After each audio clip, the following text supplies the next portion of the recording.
The year was 1940, and while much of Europe burned under the German advance, a quieter but equally consequential war unfolded far from the front lines. In diplomatic halls, hotel lobbies, and dimly lit cafés of neutral capitals, MI6 operatives maneuvered through a world where a single overheard conversation could alter the trajectory of the war. Few civilians realized that Lisbon, Stockholm, Bern, and Ankara, cities untouched by bombing raids, had become as vital to British intelligence as any battlefield in France or North Africa. From the moment Churchill established the Special Operations Executive and expanded MI6's remit, Britain sought to counter the Axis presence in neutral nations without provoking diplomatic outrage. The stakes were high. These nations were corridors through which spies, refugees, couriers, and double agents moved with relative freedom. Germany's Abwehr and Sicherheitsdienst exploited this, planting officers under business and press cover. Britain, in turn, deployed field officers operating from embassies or disguised as trade envoys. The struggle was not for territory but information, codes, shipments, clandestine meetings. And every action had to remain deniable. Lisbon, in particular, became the crown jewel of clandestine activity. Called the capital of espionage, it was the last open port in Europe and a nexus for exiled governments, fleeing refugees, and covert operatives. MI6 used the British Embassy on Rua de São Marco as a quiet headquarters, but much of the real work occurred outside at Café Chiado in the smoky corners of the Casino Estoril, or on the docks where ships bound for the Americas waited under heavy security. Officers in Station P, as Lisbon's MI6 office was known, reported that German agents had grown increasingly brazen. They attended aristocratic salons, purchased information from desperate refugees, and manipulated the black market to finance covert operations. But beneath this bustling environment was a darker current. In November 1940, Station P intercepted intelligence indicating that the Abwehr was using Portuguese border crossings to send couriers into Spain, where pro-German officers in Franco's regime facilitated safe passage. MI6 suspected these couriers carried encrypted reports on Allied shipping routes, collected through German listening posts in France and Norway. Their safe movement through neutral territory posed a direct threat to the Royal Navy. One British case officer, operating under the alias Mr. Harris, wrote in a diary entry later declassified, "The war is fought here without uniforms. Every smile is measured, every meeting assessed. The Germans grow confident. We must act before their roots settle beyond pulling." His words captured the tension brewing beneath the calm surface of neutral Portugal. To counter the Axis advantage, MI6 began penetrating networks of German sympathizers, Portuguese businessmen, Spanish intermediaries, and shipping brokers. Officers cultivated informants among port workers and railway clerks, knowing that those closest to transit lines often heard more than diplomats ever would. It was during this phase that an important informant, a British-aligned courier known only as the Sparrow, vanished after a trip near the Mijo River along the Spanish border. His disappearance rattled MI6. He had carried warnings about German plans to expand intelligence operations into northwestern Spain. Internal MI6 files from the period note that Spanish border inspectors had become increasingly cooperative with German officers stationed in Vigo. Whether the Sparrow was intercepted by German intelligence or arrested quietly by Spanish authorities determined to preserve neutrality was never established. His disappearance set off alarms within Station P. The Germans were tightening their grip and British activities were no longer unnoticed. The loss forced MI6 to rethink how it operated in neutral nations. Unlike in occupied Europe, where sabotage and resistance efforts could be openly supported, neutral states demanded subtlety. The British needed to navigate a diplomatic tightrope, collect crucial intelligence without violating sovereignty. Yet the mystery surrounding the Sparrow raised unsettling questions. How deeply had German intelligence penetrated Iberia's neutral facade? And how many local authorities were willing to quietly assist them? Modern historians reflect on this period as a lesson in ambiguity. Neutrality did not guarantee safety. Rather, it created zones where intelligence agencies could maneuver with near impunity so long as they stayed just out of sight.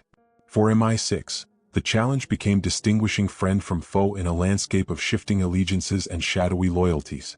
As 1941 approached, the intelligence war in Lisbon would intensify, drawing in more Allied agents, more German operatives, and an expanding network of intermediaries whose loyalties remained uncertain. The disappearance of one courier was only the beginning.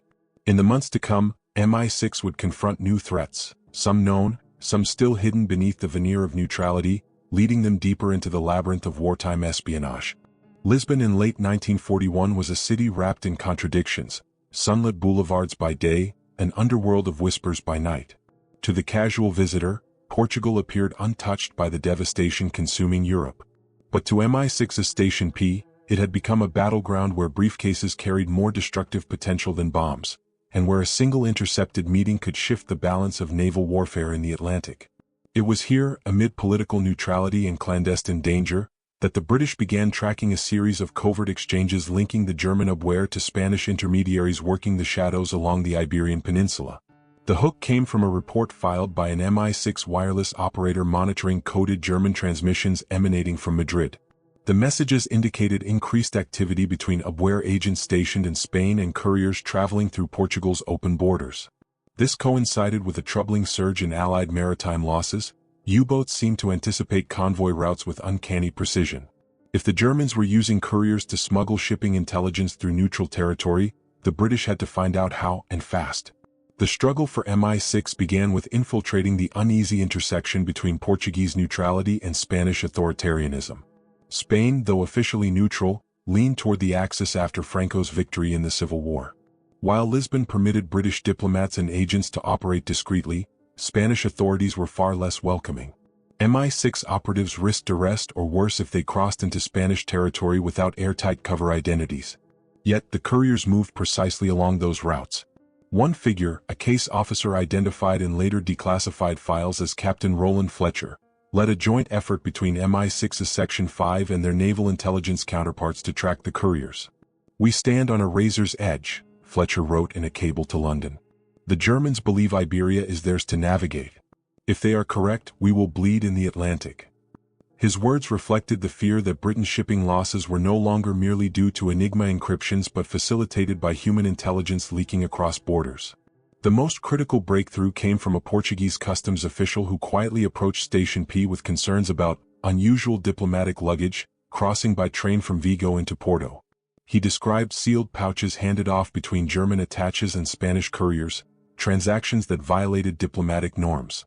MI6, suspecting these pouches contained intelligence on Allied naval movements, immediately dispatched surveillance teams along the Mijo River crossings. A particularly striking episode occurred on December 3, 1941, when MI6 officer Peter Harding trailed a suspected courier from Lisbon's Rocio station to the border town of Valenca. Harding observed the courier change trains, switch identities, and meet with a Spanish officer whose coat bore concealed WWII insignia.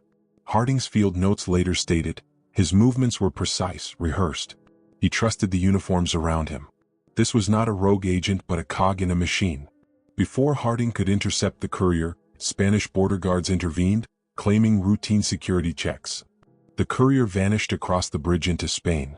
But the mystery deepened when the British informant known as the Sparrow, the same source who had contributed crucial information about the courier network, suddenly disappeared. Assigned to shadow traffic between Tué and Porto, the Sparrow failed to report back after a scheduled meeting near the Portuguese-Spanish border. No body was found. No arrest record surfaced. The disappearance reverberated through Station P like a shockwave. Within days, rumors circulated among local contacts that German agents had begun using rural smuggling routes once controlled by Galician tobacco traders, relying on bribed Spanish civil guards to ensure safe crossings. MI6 came to suspect that the Sparrow had glimpsed something he should not have, perhaps a meeting between senior WWII officers and Spanish officials sympathetic to the Axis cause. But without evidence, MI6 could only speculate. The insight phase of MI6's internal review revealed a disturbing pattern. German couriers seemed increasingly confident operating in neutral Portugal, almost as if they were being quietly protected. Diaries from British intelligence officers note growing frustration with the political constraints placed upon them. They could not arrest or detain couriers without risking a diplomatic breach. They could only watch, document, and react. The reveal came when intercepted German radio transmissions referred obliquely to Iberian priority corridors, implying a structured operation with multiple layers of protection. This was no small courier ring. It was a coordinated intelligence pipeline stretching from Berlin to Madrid to Lisbon, fueling U-boat successes across the Atlantic.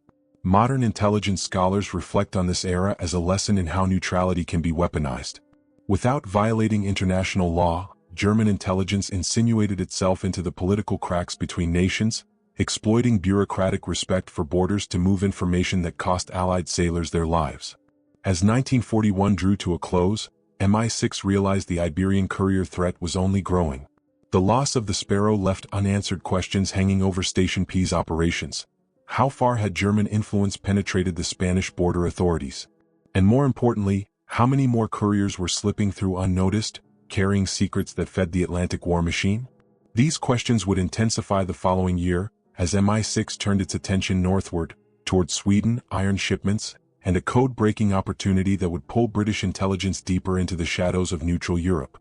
To understand the intensity of the intelligence war in 1942, one must look northward, toward a country that appeared quiet, stable, and carefully neutral, Sweden. Yet beneath its calm exterior, Stockholm had become a clandestine crossroads where MI6, the German WWII, the Soviet NKVD, and American OSS all vied for influence. It was here, amid diplomatic receptions and industrial boardrooms, that Britain's Secret Intelligence Service launched one of its most delicate missions of the war, gathering intelligence on German naval capabilities through Sweden's lucrative iron ore trade. The silent hook that drew MI6 deeper into Scandinavia was a simple truth known to every admiral at the Admiralty. Germany's naval strength was built on Swedish iron. The raw ore shipped from the port of Luleå in the Gulf of Bothnia was essential for producing armor plate, U-boat hulls, and artillery components. If Britain could not interrupt the shipments outright, Sweden was neutral and protected them fiercely. They could at least understand their scale, timing, and vulnerabilities. And to do that, they needed eyes inside Swedish industry.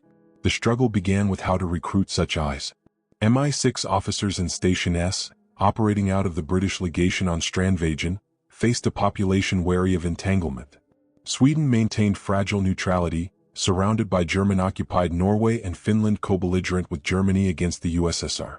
Swedish companies were under intense pressure from Berlin to maintain trade. Any Swedish national assisting MI6 risked economic ruin, imprisonment, or quiet disappearance. Yet, a few brave citizens stepped forward, motivated by concern for Europe's future. Among them was a Swedish engineer, identified in later British files simply as Axel, who worked at a firm contracted to inspect ore shipments and maritime transport logs. Axel provided MI6 with critical data: shipping tonnage, frequency, barge departures, and coded references used by German buyers. Through him, British analysts were able to infer the output demands of German shipyards and anticipate when new U-boats might be entering service. His reports were delivered by hand at a cafe near Stureplan, concealed within trade journals or folded into technical notebooks. MI6 case officer Margaret Fletcher, one of the few women field officers operating in Scandinavia at the time, handled the exchanges personally. In one of her decrypted dispatches to London, she wrote, "Our engineer is cautious but resolute. He understands the danger better than we do. If the WWII suspects him, he will not live long enough to deny it." The insight that MI6 gained through Axel's observations extended beyond tonnage. He relayed that German agents were pressing Swedish industry for accelerated inspections, hinting at production surges in German naval yards. Analysts in London matched these notes to wireless intercepts from Bletchley Park, revealing a pattern in which Germany planned intensified U-boat operations for late 1942. The Admiralty quietly restructured convoy strategies in the North Atlantic accordingly. Then, quite suddenly, everything changed. On a cold evening in March 1942, Axel failed to appear at his scheduled meeting. Fletcher waited for hours in the cafe, watching the steam from her coffee dissipate as the room darkened. By nightfall, she contacted Station S leadership. A discreet inquiry into police records showed no accidents, arrests, or deaths matching his description. His apartment was untouched, his tools neatly arranged, meals prepared for the next day. It was as if he had simply stepped out and never returned. The reveal of his disappearance sent shockwaves through the legation. MI6 debated possible explanations. One theory suggested that German intelligence had intercepted a message or observed one of Axel's movements. The WWII Stockholm station, led by officers hiding behind trade delegations, had grown increasingly vigilant. Another theory pointed inward. Sweden's own security service, SAPO, may have intervened. Stockholm had its own balancing act to maintain, and an overzealous officer might have detained Axel quietly to avoid accusations of favoring the Allies. British intelligence files recorded a chilling detail discovered weeks later. Axel's inspection logs for the final 2 weeks before his disappearance had been removed from company archives. No one admitted to taking them. No official investigation followed. The application of this mystery resonates even in modern intelligence circles. Neutral nations often maintain their stability by limiting disturbances, sometimes silencing individuals whose activities risk diplomatic friction. Axel's case became a cautionary tale within MI6 training documents on handling assets in politically delicate environments. As the months progressed, Sweden's iron ore shipments continued, and MI6 found other, less reliable intermediaries. But none matched Axel's precision, dedication, or insider access. His disappearance hindered Britain's understanding of German maritime production for months during a critical period of the Battle of the Atlantic. The close of this chapter comes with a lingering unease. MI6 never discovered who took Axel, nor why. Whether he fell victim to German retaliation or Swedish caution, his absence became a shadow that followed every subsequent MI6 operation in Scandinavia. And as 1942 wore on, eyes turned southward to Switzerland, where financial fronts and secret ledgers threatened to expose an even deeper web of Axis intelligence running through Europe's last untouched neutral haven. For most of the Second World War, Switzerland presented itself as an island of calm, neutral, prosperous, and governed by strict laws that promised safety to anyone who respected its borders. Yet behind the Alpine serenity, the Swiss Confederation was a pressure valve barely holding against the weight of Axis and Allied demands. Beneath its orderly rail lines and discreet banking houses, Bern became one of the most crucial intelligence fronts in Europe. MI6 understood this early, and by 1943 had turned the British legation on Schwarzenbergstrasse into a nerve center for monitoring Axis financial networks. But what they discovered there was far more complex and far more dangerous than expected. The hook that drew MI6 deeper into Swiss affairs began with a single report from the Special Intelligence Service's financial desk. British codebreakers at Bletchley had intercepted traffic hinting at commercial movements between German front companies and Swiss banks, movements suspiciously timed with payments to Axis agents in France, Italy, and Turkey. These funds, routed through accounts protected by Swiss secrecy laws, allowed German intelligence to pay couriers, bribe officials, and finance operations far beyond the Reich's borders. MI6 needed to know who controlled these accounts, how the money moved, and who benefited. The struggle was immediate. Switzerland's legal system fiercely guarded financial privacy. Bankers refused even the hint of disclosure, citing centuries of tradition and national law. MI6 officers could not compel cooperation, they had to cultivate it. This responsibility fell to Station B Chief Victor Farrell and Field Officer William Hargreaves, both of whom operated under diplomatic cover. Their challenge was monumental: infiltrate a system designed to resist infiltration. MI6 began by cultivating relationships with Swiss accountants, mid-level clerks, and railway officials involved in transporting sealed diplomatic pouches. These weren't spies by trade, just civil servants with access. One, a ledger keeper at a major private bank in Zurich, quietly informed Hargreaves that German-affiliated companies were depositing large sums under obscure industrial codes. The deposits coincided with sudden increases in German espionage activity in neutral nations, particularly Sweden, Spain, and Turkey. But the most valuable piece of intelligence came from an internal Swiss audit report circulating quietly among mid-tier bank administrators. According to the informant, this report contained an annex, soon referred to by MI6 officers simply as the ledger, that listed dozens of suspicious corporate accounts linked to Axis intelligence budgets. If such a document existed, it could reveal not just German payments but the routes by which money flowed to neutral nations serving as operational hubs. It would expose the financial skeleton of the WWII's external networks. In one of his memoranda to London, Hargreaves wrote, "If the ledger is real, it is the closest we may come to mapping German covert operations across Europe. But acquiring it risks provoking the Swiss into closing every door we have pried open." The concern was valid. If MI6 misstepped, Switzerland could expel British diplomats or worse, begin monitoring British activities with the same vigor it monitored Axis ones.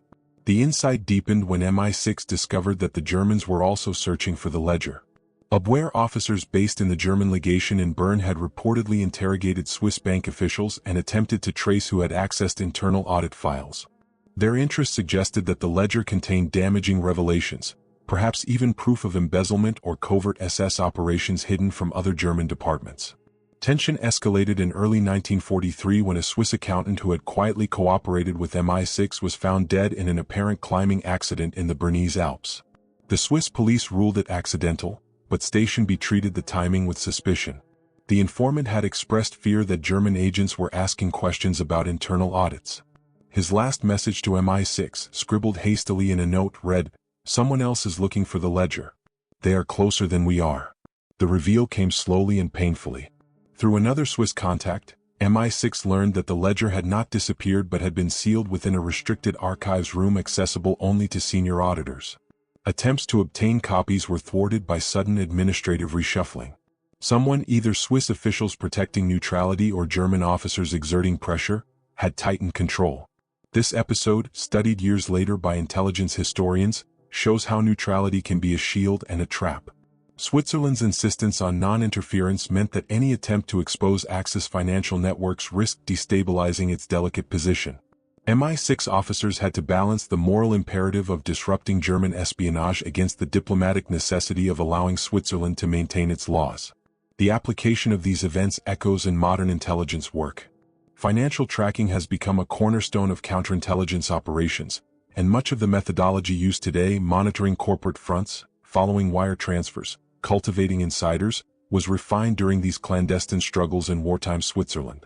As MI6 pulled back temporarily, regrouping and reassessing their sources, one question haunted Station B. Who else had seen the ledger and who had the power to hide it? The document's existence remained a shadow, a missing link between German money and Axis operations in neutral nations. By mid-1943, MI6's attention would shift again, this time toward Turkey. Ankara, perched between Axis promises and Allied pressure, held its own secrets. And as British agents soon discovered, the stakes there were even higher, with lives and diplomatic alliances hanging by a thread. By 1943, the center of gravity in the intelligence war shifted once more, this time to Turkey, a nation whose geography made it one of the most strategically valuable neutral states in the world. Ankara stood at the crossroads of Europe, the Middle East, and the Balkans, a diplomatic pressure point contested fiercely by the Axis and allies. MI6 knew that if Germany succeeded in courting Turkish sympathies, the entire balance in the eastern Mediterranean could tilt. And so, under the cover of diplomatic assignments, trade negotiations, and cultural exchanges, British intelligence deployed some of its most seasoned operatives to monitor German envoys and intercept messages that could reveal the Reich's intentions. The hook came in the form of a decrypted German cable intercepted by British codebreakers in Cairo. The message, sent from the German embassy in Ankara to Berlin, referenced a new initiative designed to secure influence with key Turkish figures through undisclosed agreements and deliveries.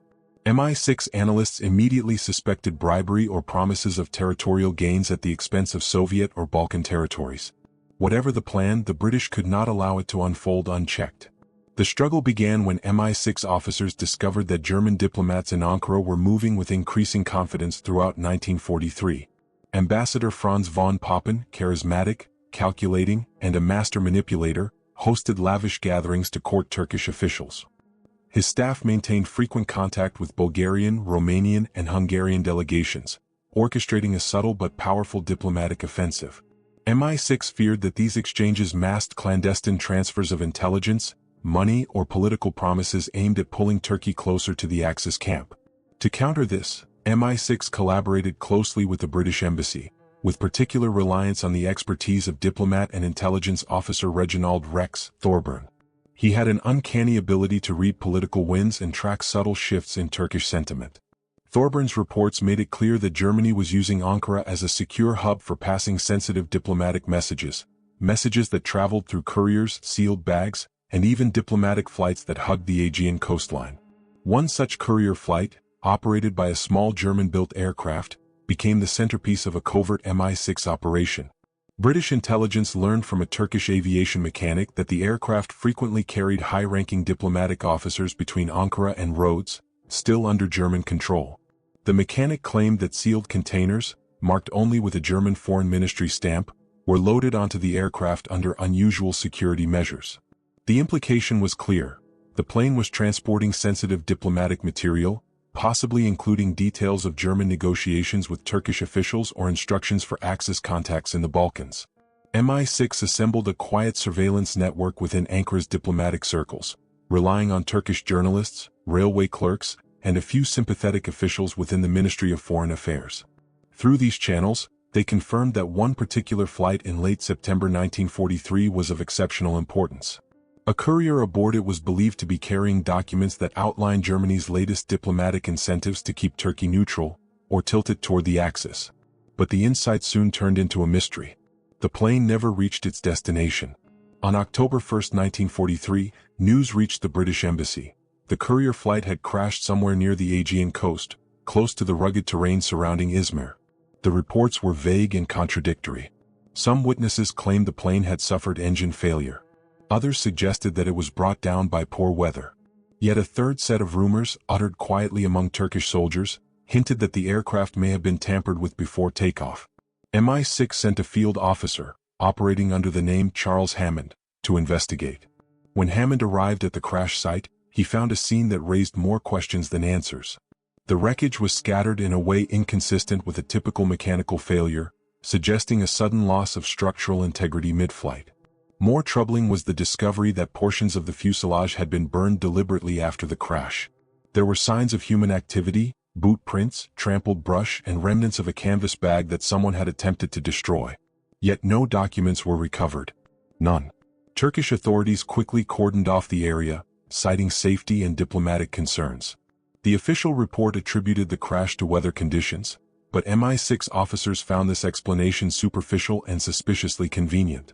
Thorburn wrote in a confidential cable to London, "We cannot discount foul play. Whether the Germans destroyed the documents themselves or another party intervened, the timing is too precise to be chance."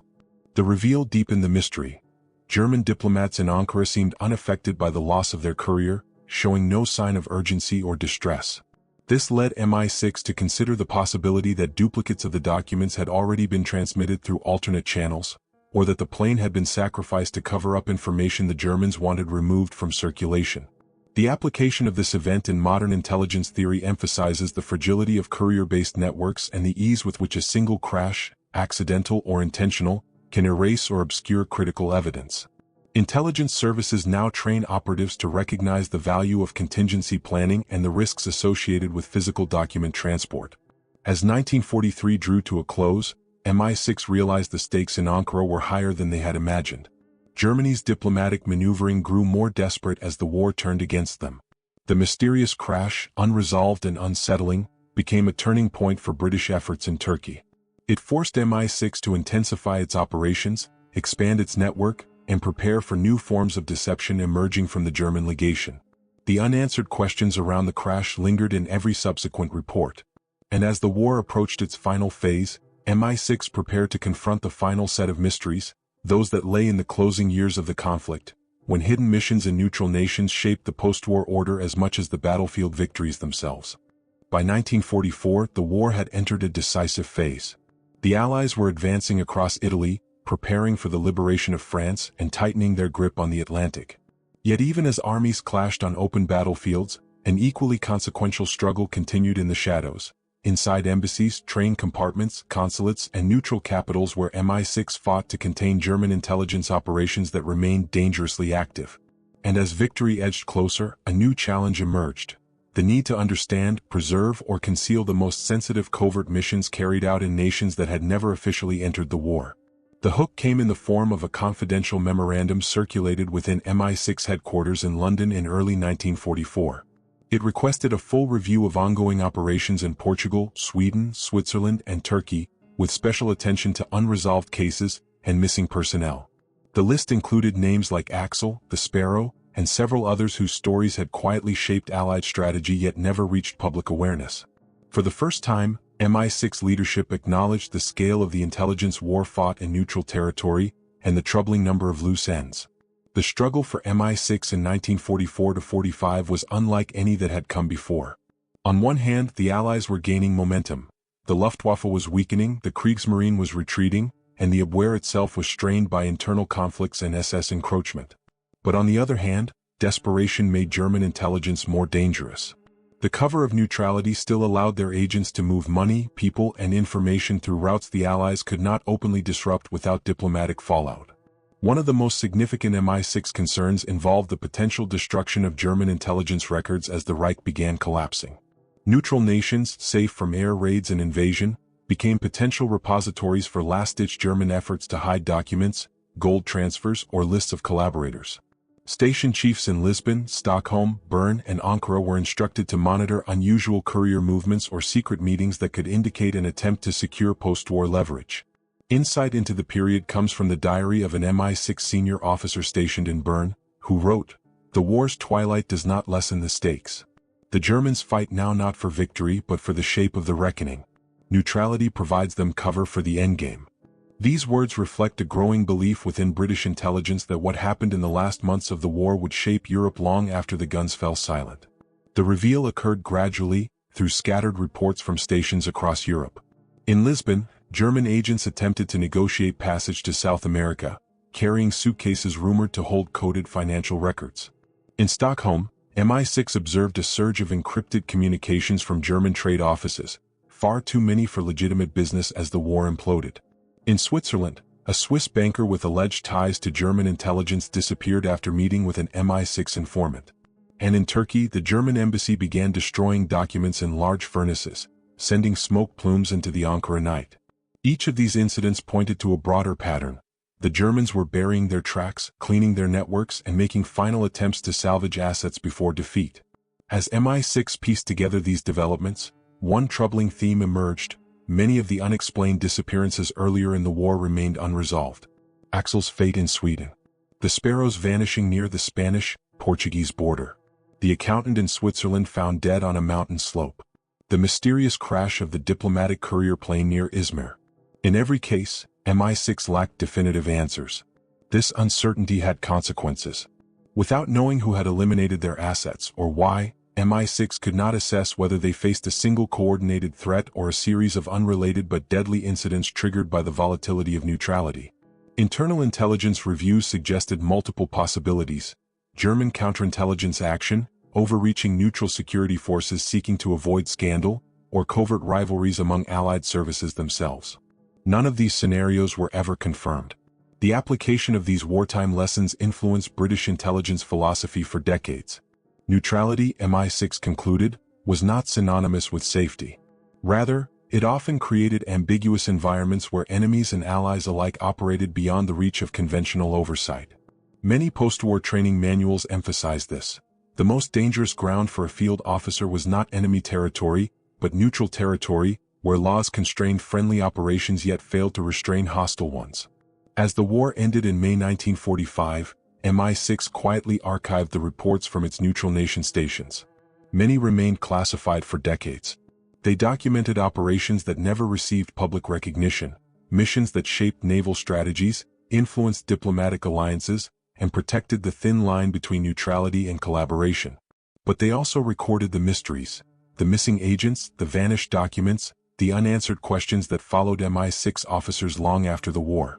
The close of this final chapter brings a sense of somber clarity. While the world celebrated victory, MI6 carried a different memory, of silent battles fought in cities that never declared war, of couriers who never returned, of ledgers hidden in locked rooms, of planes burned in remote valleys. These hidden missions, carried out in neutral nations, played roles as vital as any tank column or bombing raid. And even today their full stories remain concealed, buried in archives, redacted memos, or memories carried only by those who walked the shadowed edges of World War II. The legacy of these missions endures as a reminder. Wars are not won solely on battlefields, but also in the quiet, ambiguous places where history leaves more questions than answers.